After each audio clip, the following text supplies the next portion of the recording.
suspended upside down by his ankles. None of those did he. I guess he was able to get out and survive. So Houdini's heart-pounding getaways usually involve a healthy dose of trickery, but they were also genuine risks. In 1915, Houdini nearly suffocated during a stunt in which he was shackled and buried under 6 feet of dirt.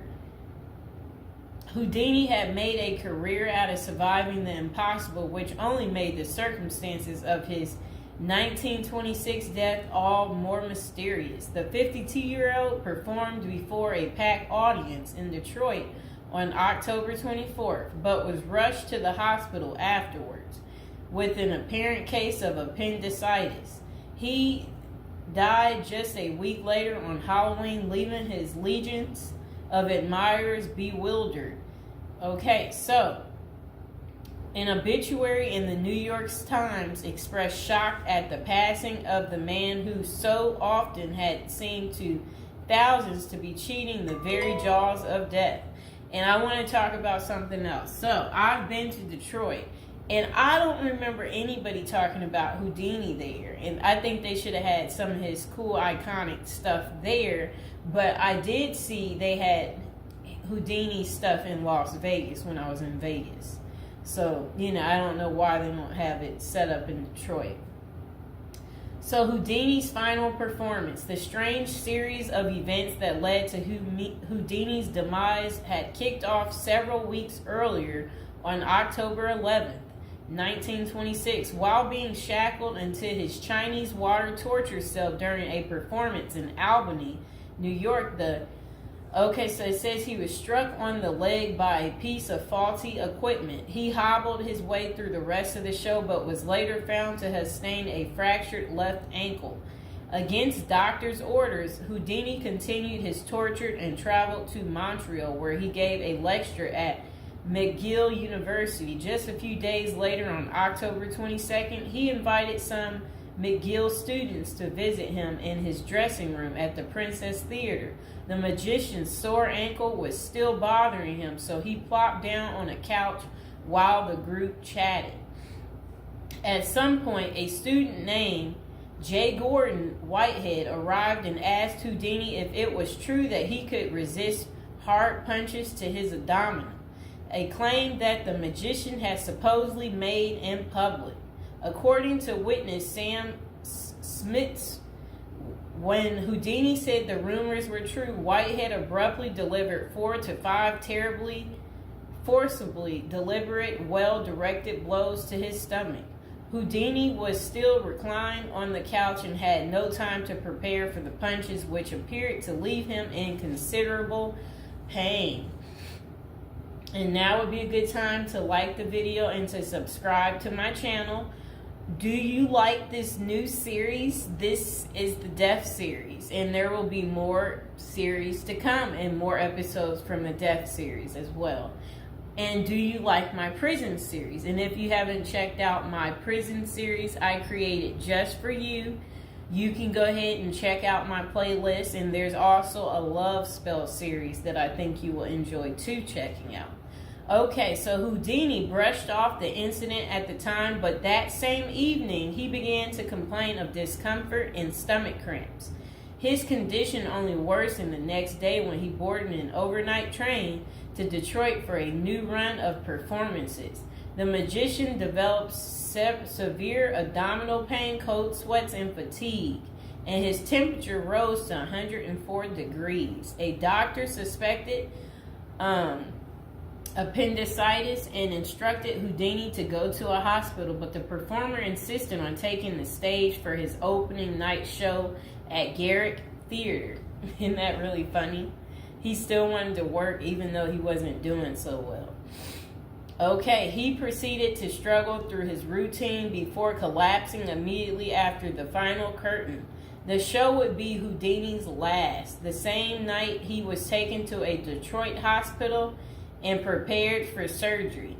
Doctors successfully removed his appendix, which was found to have ruptured several days earlier, but it had already poisoned his insides. Despite a grim prognosis, the magician clung to life until October 31st, when he died with his wife Bess and his 2 brothers by his side.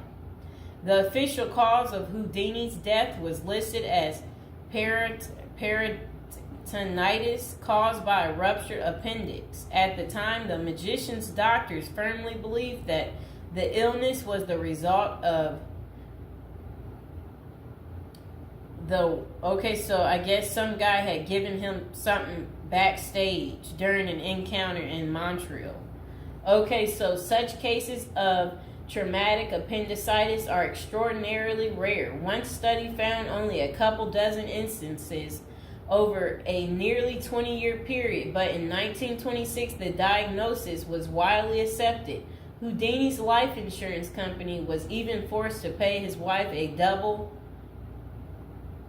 for accidental death. Okay, so doubts arise over the escape artist's death. Houdini was laid to rest in Queens, New York. And this is what his little, I never knew that was where he is. Well, there he is right there. Okay, that was his tombstone. Okay, so look, maybe I can put that tombstone as the thumbtack, people. Okay, so Houdini was laid to rest in Queens on November 4th, 1926, but rumors about his unusual death have persisted ever since. Many of the theories tend to focus on the magician's contentious relationship with spiritualism, a pseudo-fed religion whose adherents once claimed it was possible to communicate with the dead through seances and mediums. Houdini, a born skeptic, had spent much of the 1920s on a mission to debunk the spiritualist claims and expose its top psychics as frauds. The Crusades earned him several $1 million worth of lawsuits and more than a few enemies, but at the time of his demise, he showed no signs of letting up.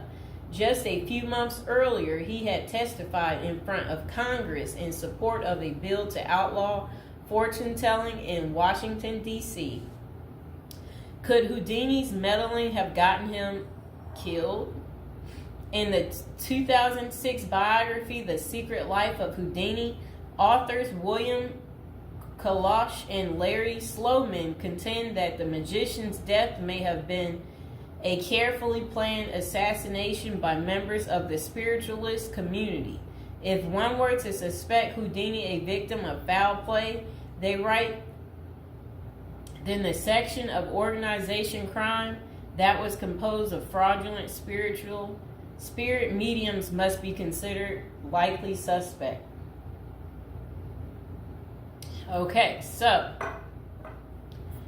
Kalash and Sloman argue that the spiritualists had a history of poisoning their enemies, and they note that no autopsy was ever performed to confirm Houdini's death. I wonder why.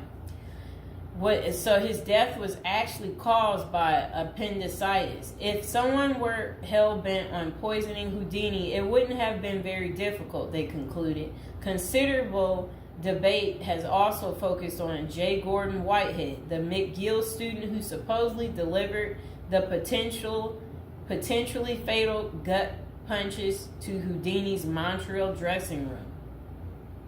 In the 2005 book, The Man Who Killed Houdini, author Don Bell floated a theory that Whitehead may have been in league with the spiritualists, some of who had previously threatened to harm Houdini or have him beaten up.